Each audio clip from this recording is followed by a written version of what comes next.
David Rigoulet-Rose, bonsoir. Vous êtes rédacteur en chef de la revue Orient Stratégique. On imagine bien que chaque délégation est venue aujourd'hui avec des priorités très différentes sur la table.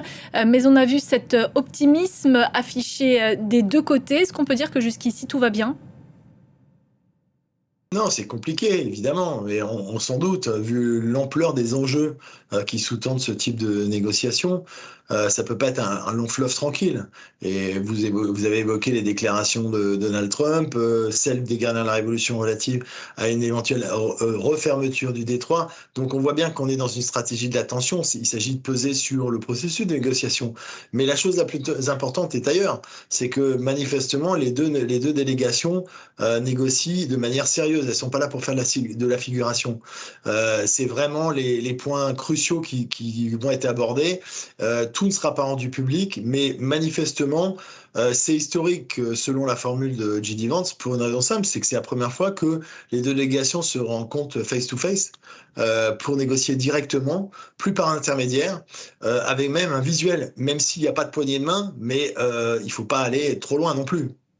Comment interpréter l'attitude de Donald Trump qui, vous l'avez dit, sitôt les pourparlers terminés, a lâché une bombe sur les réseaux sociaux en menaçant de frapper de nouveau l'Iran ? Oui, mais ça fait partie de la stratégie de l'attention et de communication que j'évoquais. C'est-à-dire, il faut rappeler que les gardiens de la Révolution avaient signifié qu'il y avait une fermeture à nouveau du détroit, ce qui n'est pas le cas de manière factuelle. Il y a des bateaux qui passent dans les deux sens, hein, à la fois iraniens et les autres, même si évidemment ça fait partie du jeu, entre guillemets, et donc il fallait que Donald Trump manifeste qu'il n'était pas en reste par rapport à ce type de menace et qui pouvait effectivement de son côté menacer de mesures de rétorsion et de réversibilité en termes de, par exemple, de contre-blocus ou autre. Mais sur le fond, encore une fois, ce qui est important, c'est que nonobstant ce type de déclaration un peu outrancière de part et d'autre, les négociations n'ont pas été annulées. Elles sont maintenues. Simplement, effectivement, elles ont intégré ce type de communication, on va dire, qui est une partie intégrante de négociations très difficiles, mais qui sont sur le fond. Des négociations maintenues alors que sur le terrain au Liban, la situation est toujours très volatile. Benyamin Netanyahou, ce soir, prévient que l'armée israélienne restera dans le sud du Liban aussi longtemps que nécessaire. On va l'écouter. Tant que nous devrons protéger notre population, nous resterons dans la zone de sécurité du Sud-Liban. Cette raison étant parfaitement comprise, aucun pays ne devrait demander de faire autrement. C'est là un sujet qui peut faire capoter les négociations entre l'Iran et les États-Unis, le fait que Israël et le Hezbollah n'arrivent pas à s'entendre sur ce que peut ou ne pas faire l'armée israélienne au Liban. Alors, peut-être pas capoter, mais incontestablement retarder, différer des avancées avec des soubresauts, des cabreurs, effectivement, parce que les Iraniens habilement ont réussi à faire accepter à Donald Trump dans la première clause d'intégrer la souveraineté, l'intégrité territoriale du Liban, sous-entendu donc l'évacuation de Tsahal du sud Liban. Et c'est une demande récurrente, c'est un outil de pression sur Donald Trump qui fragilise Donald Trump parce que c'est une manière de dire que si Donald Trump n'est pas en mesure de faire pression sur Benjamin Netanyahou, ça remettrait en question le processus. C'est peu probable, mais en tout cas, c'est un instrument, un levier dont disposent les Iraniens et qui ne se privent pas d'utiliser. Et le Hezbollah, de son côté, pour l'instant, apparemment, le cessez-le-feu tient au Liban dans les deux parties, puisque Israël et l'armée israélienne a reçu l'ordre de ne plus frapper. Mais le Hezbollah est-il également dans cette optique ?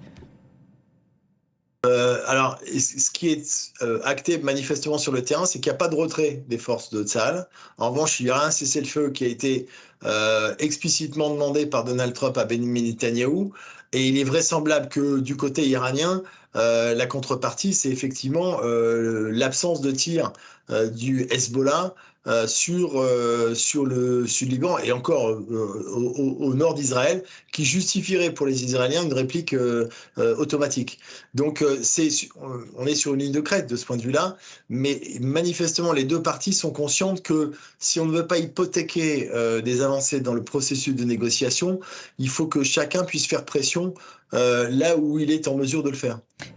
Un dernier mot sur le Pakistan, le médiateur pakistanais, le Premier ministre Shehbaz Sharif, on l'a entendu il y a quelques instants. Quel est son rôle exactement? À quoi sert-il?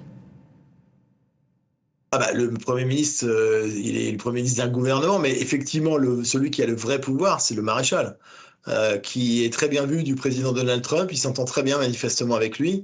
Il a pesé de tout son poids, on l'a vu dans la première session à Islamabad. Alors ça a chopé sur la deuxième session. Mais on sait qu'au Pakistan, le véritable pouvoir, c'est l'armée.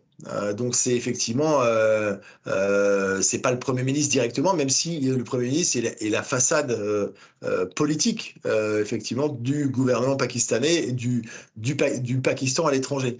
En tout cas, incontestablement, le Pakistan a réussi à trouver un rôle majeur. Qui n'était pas initialement anticipé d'ailleurs. Traditionnellement, c'est plutôt Oman ou le Qatar qui a manifesté également son entre-gens. Mais le Pakistan s'est fait une place particulière, effectivement, dans la médiation actuelle. Merci beaucoup, David Rigouleiros, pour votre éclairage. Merci. L'actualité.